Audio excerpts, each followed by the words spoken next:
বাংলাদেশের মুক্তিযুদ্ধ নেতৃত্বদানকারী বাংলাদেশের প্রথম প্রধানমন্ত্রী তাজউদ্দিন আহমেদ এবং সৈয়দ জোহরা তাজউদ্দিনের সন্তান, এবং আমি নিজেই একজন রাজনীতিবিদ হিসেবে আমি 2 টার্ম বাংলাদেশ সংসদের সদস্য ছিলাম, স্বরাষ্ট্র প্রতিমন্ত্রীর দায়িত্ব পালন করেছি এবং এখন আমি একজন সাধারণ নাগরিক। আমি আজকে এই ব্যাকগ্রাউন্ড এবং একজন সাধারণ নাগরিক হিসাবে আমি ডিবি অফিসে এসেছি, কারণ আমি বাংলাদেশের সকল মানুষের মতোই বাংলাদেশকে নিয়ে উদ্বিগ্ন বোধ করছি। আজকে এই পরিস্থিতি নিয়ে উদ্বিগ্ন বোধ করছি, কারণ আমি জানি, বাংলাদেশের সকল মানুষ জানে যে আমরা মহান মুক্তিযুদ্ধ করেছিলাম একটি সোনার বাংলাদেশের জন্য, যেই সোনার বাংলাদেশে ন্যায় বিচার থাকবে, যেই সোনার বাংলাদেশে মেধা দিয়েই যাচাই হবে যোগ্যতা, যেই সোনার বাংলাদেশে গরিব ধনী সকলের জন্য মৌলিক অধিকার থাকবে, বাক স্বাধীনতা থাকবে, চিন্তার স্বাধীনতা থাকবে। আজকে আমি মনে করছি যে আমাদের সকলেরই এই অধিকারগুলো ক্ষুণ্ণ হচ্ছে মারাত্মকভাবে। আজকে আমরা জানি যে এখানে কোটা আন্দোলন হয়েছে, কোটা সংস্কার আন্দোলন হয়েছে, এবং এই কোটা সংস্কার আন্দোলন নিয়ে আমাদের দেশে একটি অশান্তিপূর্ণ পরিস্থিতি বিরাজ করছে। এখানে শত শত মানুষ নিহত হয়েছে, নিরীহ 5 বছরের বাচ্চা থেকে শুরু করে 8, 10, 15, 16 ছাত্র, সাধারণ মানুষ সহ অনেক মানুষের প্রাণহানি হয়েছে, এবং এটা আমাদের সবাইকে ক্ষত করেছে, আমাদের বিবেককে নাড়া দিয়েছে। এই বিবেকের নাড়ার কারণেই আজকে আমি ব্যক্তিগতভাবে ডিবি অফিসে এসেছি। কেন এসেছি? আমি ডিবি প্রধানের কাছে 3টা প্রশ্ন নিয়ে এসেছিলাম। আমার প্রথম প্রশ্ন ছিল যে এই 6 জন সমন্বয়কারীকে গ্রেফতার করা হয়েছে নাকি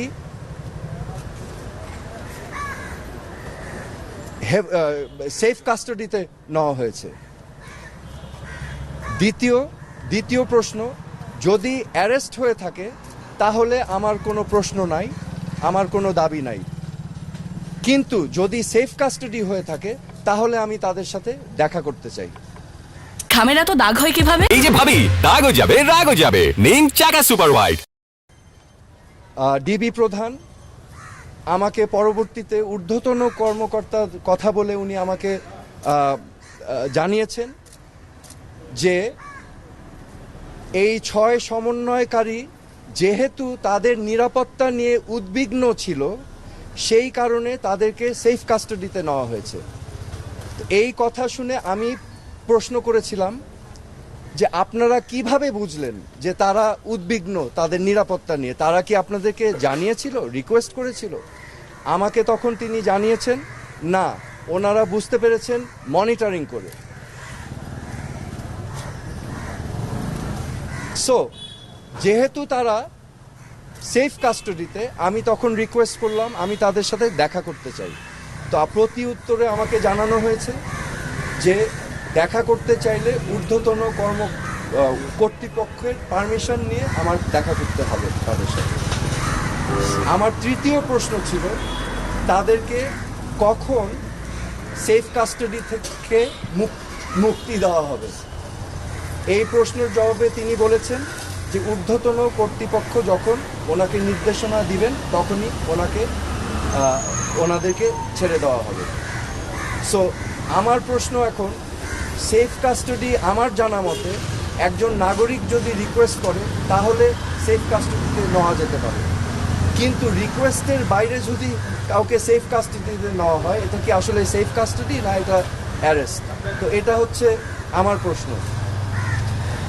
এখানে আমি আপনাদের সম্মুখে স্পষ্টভাবে বলতে চাই, এই ছাত্র আন্দোলন, কোটা সংস্কার আন্দোলন নিয়ে যে সকল ক্ষয়ক্ষতি হয়েছে, ক্ষয়ক্ষতি কিছুই না। ক্ষয়ক্ষতি কেন কিছু না? এই ক্ষয়ক্ষতি যেই সম্পদের ধ্বংস হয়েছে সেগুলো তো জনগণের ট্যাক্স দিয়েই করা হয়েছে, এগুলো জনগণের সম্পদ, এগুলো হয়তো ভবিষ্যতে আমরাই আবার গড়ে নিব, কিন্তু একটি প্রাণ যেটা আমরা হারিয়েছি, একটি প্রাণও কি আমরা ফেরত পাবো? এই প্রাণ কি ফিরে আসবে? আমাদের মনে রাখতে হবে মুখ্য জিনিসটা কি? প্রাণের মূল্য কিন্তু কোটি কোটি কোটি কোটি কোটি টাকার থেকেও অনেক বেশি, তা অমূল্য। তা আমার আজকে আপনাদের সামনে আমি স্পষ্টভাবে বলতে চাই, আইন শৃঙ্খলা রক্ষাকারী বাহিনীদের, আমাদের সেনাবাহিনীদের, যে আমাদের ছাত্রছাত্রী ভাই বোনদের বুকে যেন আরেকটা গুলি না যায়। আপনারা বিরত থাকুন, এটা ঠিক না। This is not right. আমার মনে হয় যে এখানে একটা সমূহ সমাধান প্রয়োজন, এবং সমাধানের প্রথম কাজ যেটা করতে হবে, প্রতিটি হত্যাকাণ্ড সুনির্দিষ্টভাবে ইন্ডিপেন্ডেন্ট এনকোয়ারি করে বিচার করতে হবে, এবং এগুলোর জন্য যারা যারা দায়ী তাদেরকে আইনের আওতায় আনতে হবে। বিচার বহির্ভূত কোনো হত্যাকাণ্ড করা যাবে না, এবং আমাদের এই সমাধান রাজনৈতিকভাবে করতে হবে। এই সমাধান সবাইকে নিয়ে আলোচনার মাধ্যমে করতে হবে। এই সমাধান করার জন্য প্রথম শর্ত আমি যেটা বললাম, যে বিচার করতে হবে।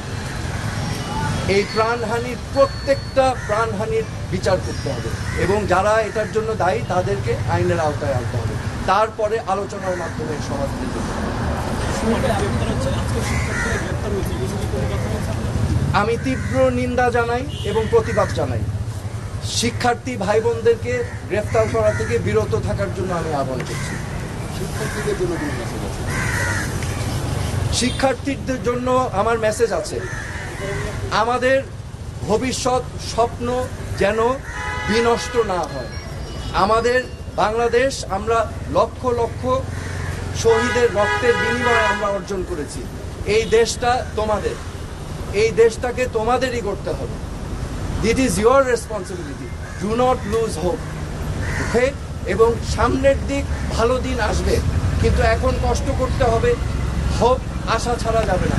এই দেশটা তোমাদের সম্পদ, তোমাদেরই করতে হবে। তোমরা ন্যায় পথে থাকবে, সত্যর পথে থাকবে, অন্যায়ের বিরুদ্ধে প্রতিবাদ করবে। That is my message. আমার কোনো পদক্ষেপ কর্মসূচি নাই। আমি আমার বিবেকের তাড়নায় এসেছি। যেটা আমি দেখছি চারিপাশে মানুষ যেই প্রশ্নগুলো করছে, যেই জবাবগুলো চাচ্ছে, আমি সেটাই জানতে এসেছি একজন নাগরিক হিসাবে। কিন্তু আমি বলেছি আমার একটা পরিচয় আছে, এই দেশের উপর আমারও হক আছে এবং সবার হক আছে। সো আমি সেই জন্যই এসেছি।